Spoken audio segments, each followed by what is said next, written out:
So tell me then a bit more about what it is that so what's your hope for that thing that you've established? So what is it, if we could fast forward a number of years and it had some impact on your colleagues in the future, what would that be? I think so. The two sort of main taglines for Medizom are for being more human and finding your own path. So I think the being more human factor is actually kind of understanding that less is more. So that if you can remove all those identities that you're trying to hide behind and actually explore who you really are and what your values really are, if you can really tap into that, then you are going to be fulfilled. Because I think as soon as you start labeling yourself as something obscure, like I am a doctor, well, a doctor has a certain amount of weight behind it. A doctor means different things to different members of the public and other different professions as well. And I think often it will make you feel like you have to be more serious or take yourself seriously or act a certain way around colleagues. And I think particularly for me, because I worked as a healthcare assistant whilst I was at medical school, I could see that this major distance between me and the doctor, and I really appreciated when a doctor would see me as just another member of the workforce. So I would like for doctors to actually just recognize their humanity and treat their colleagues and patients with humanity as well. So actually seeing the patient in front of them, I think, is quite challenging at times, because we are met with so many distractions before we ever see the patient. Often that's our phones. I think I'm a huge believer that social media is kind of a terrible revolution in our lives that is really taking us away from the now and preventing us from really growing as a community of people. And often it will also be the computers that we are treating patients on. So we often treat from afar rather than at the patient's bedside, holding their hand or asking, how can we make you feel better? It's treating the numbers, not the patient. So ultimately, I guess it boils down to Medizom being a place where, ironically, I guess it's an online space, but a place where the immediate encouragement is to get off the computer and actually go into the hospital. If you're a medical student, that's not being afraid just to speak to a patient, not simply just to see what can I get out of it, but what can I give back to the patient, who's often very isolated, very lonely, has got a lot of questions. And so it's a perfect marriage of those two things. A medical student's often very isolated, very lonely. Why is the doctor not giving me enough attention? I'm here to be taught. And you can align their needs with the patient's needs quite well. And it's to encourage them not always to think about, how am I going to get X, Y, and Z out of this clinical placement? But actually, it's kind of like fishing. If you're in that environment for long enough, you're going to get some wonderful nuggets of wisdom from patients, or from simply just being around someone might decompensate in front of you, and you're the first one there to help them and treat them. That's the medical student side of it, but the doctor side of it is really about encouraging them to reach out to people like yourselves, and to realize that it's within your power to find your own path, that your path is not set in stone, that it doesn't always have to be a career trajectory which is forever upwards. You can go round the sides, you know, gaze at the view for a while and just take stock and recharge. And it should be a wonderful journey. It sometimes can be considered bad. It can sometimes be considered good, but it's all just character building. It's all part of your story. Yeah, I think there's a real parallel there between what you were saying, that you know, encouraging the medical students to do, which is see the whole person, not just see the ailment or the condition.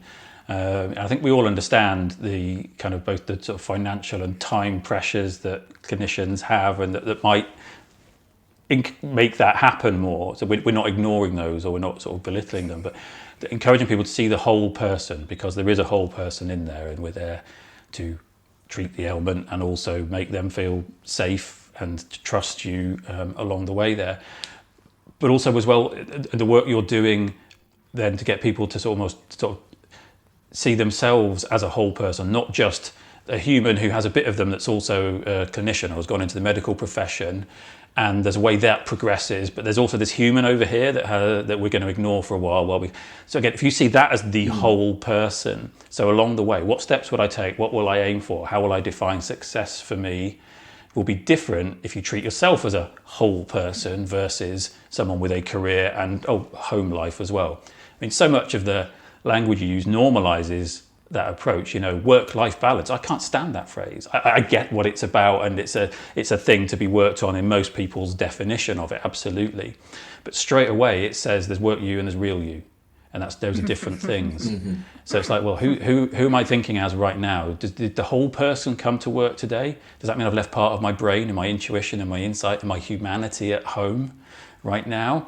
So I think encouraging the whole person into the thing, not only will it probably make them, particularly in something like a medical profession, more able to elicit sort of the trust that's necessary in that relationship with patients, but also it means that they'll be looking after themselves, their career, their definitions of success as they go forward more. I think it's absolutely critical. And again, when Vafa and I talk about people we've worked with, usually we're not always in a coaching context.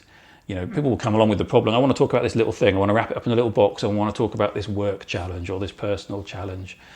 It doesn't work like that. Quite quickly, if that client is engaging, you're talking about the whole person, and you might end up in a very different place. Because we're human beings at the end of it all. We're not a profession or anything like that. It's those are kind of artificial labels we put on things to supposedly help us move forward. I think even, and again, it's this normal language that we use. You talk about, you know, I forget the exact word, but go up, progress, go up the career ladder. Up is better, right? Sideways, no, certainly not backwards. Whereas they're being defined, someone else has defined what a more senior role is, or what roles get more money. You touched on the UK junior doctors contract changes. At that time, I was working in a business where the BMA were our client, and so kind of was occasionally sat in big, strange meetings with people wrestling with all of that at the time, trying to act on behalf. And a little bit like you did at the start of a conversation, you go, my terribly short career of 8 years. And I was like, what? There aren't many jobs in which people would go 8 years as a short amount of anything. The kind of experience and insight that accrues over 8 years is enormous. But when I was sitting in those meetings at the BMA, and people were referring, not all, some in this slightly sniffy way about junior doctors. And I mean, you tell me, some of these junior doctors will be how old, or been in the industry how long? Well, they could be into their late 30s, often in early 40s, Yeah. Anything before consultant or GP, which, Yeah. So in any other industry, these are the kind of people who, by anyone's judgment, could have accumulated enough experience to be the CEO of a huge organization or a charity or start a global movement. But in medicine, junior. And all the baggage that comes with that label, And well, what have you achieved? You're not even a consultant yet. It's all this kind of thing. So the human that's gaining experience both about their career, how they can help patients, and about themselves, is anything but junior. If and only we'll stop and access all of those things that we've learned in a way that, as I said earlier, you intuitively did, but again over a period of time, and have got some fantastically huge insights out of that. Not everyone is equipped to do that, unfortunately. No, yeah. It's funny that the language that is often used, particularly in medicine as well, before August, after August, I can say, if anyone asks in the hospital, who are you? I'd say, Ross, I'm a GPST1. Well, that was a very difficult answer to give before August because, and you probably know we have FY1 and FY2 as your foundation years. The only way I could communicate using the medical jargon was to say I'm an FY7.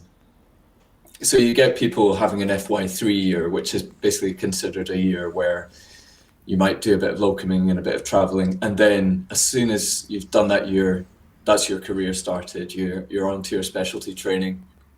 Whereas I did a bit of CT1, then locumed, then went to New Zealand, then locumed again, and that period stretched as far as from finishing FY2 in 2014 to starting in 2020 in August. So it was a title that I gave myself that was initially kind of embarrassing because what have you been doing if you're an FY7? But actually, by the end, I was very proud to say, I'm an FY7. I've lived a little. I've broadened my horizons, and I've seen the world. And I was doing a shift yesterday, and just before our shift started at 11 o'clock, the consultant was saying, "Oh, I don't know this doctor. What's he done? Oh, he's an FY5," and everyone's laughing. He's an FY5. What's he doing with his life? Kind of thing. I didn't even know that term existed, and yeah.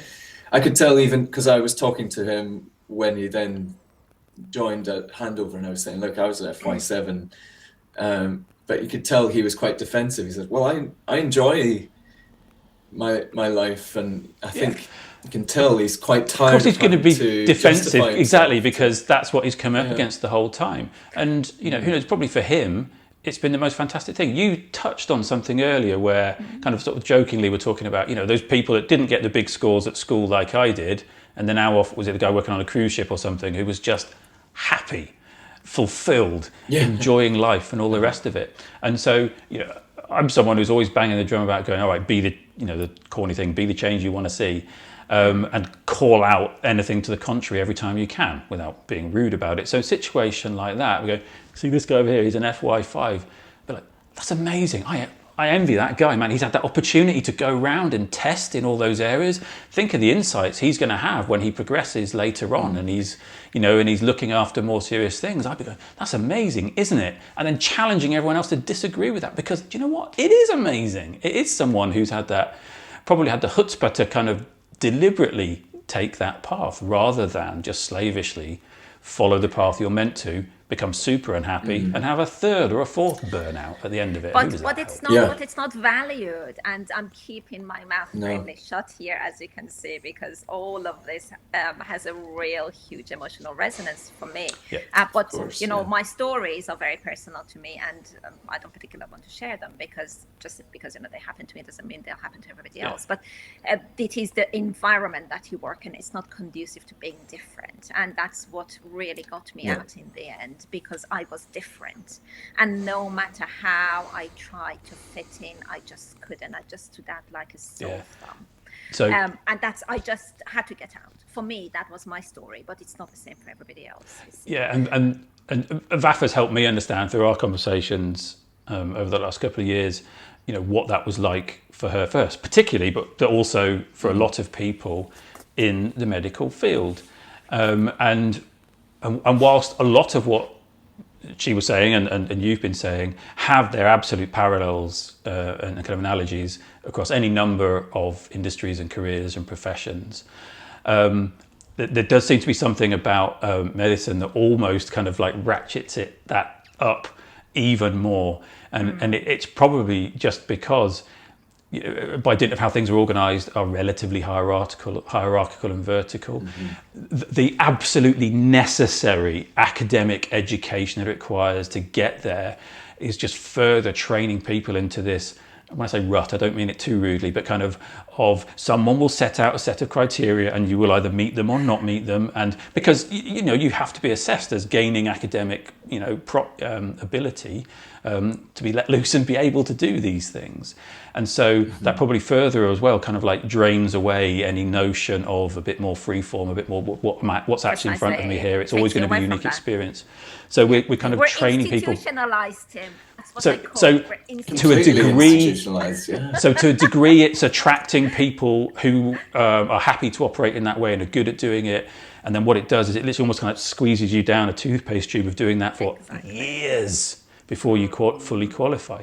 Now, I don't know what other ways there are to do that, to kind of train people to that huge degree they need that training and education and that knowledge and the assurance that the profession needs, that those people have that and are able to apply that knowledge. But it seems to create an even more acute example of that situation whereby everyone's just got the shorthand for what progress looks like, what success looks like, what, these phenomenally intelligent, phenomenally committed, successful people. And if you don't quite get over this benchmark of cracking through your foundation years in 2 years, then you're somehow less. But we're talking about the top, 1-2% of intelligent, committed, professional people. And that's just a horrible thing to be saying about anyone who's taken that route. Are we going to wave a wand to change it overnight? Nope. Where can we start? Start with ourselves, I think, as you have. Always. And I think, but what I love about what you're doing as well is having done that and got those real massive insights, it's like, what can I do now? How do I make my little contribution, and it's not little, to changing this, to changing minds, to changing people's outlook and showing people what's possible. And this is a big part of why Vafa and I decided to do these kinds of conversations. It's certainly not a vanity thing because we both cringe watching it all back, but it's to show people, look, other people have these challenges, and rather than give away their agency and just react however, they're choosing how they respond to it. Doing something about it. You've taken a lot of control. You've decided there's a very specific thing you're going to do. So that's how you're helping others, and you're helping yourself through the work you've done on resilience and understanding and noticing yourselves.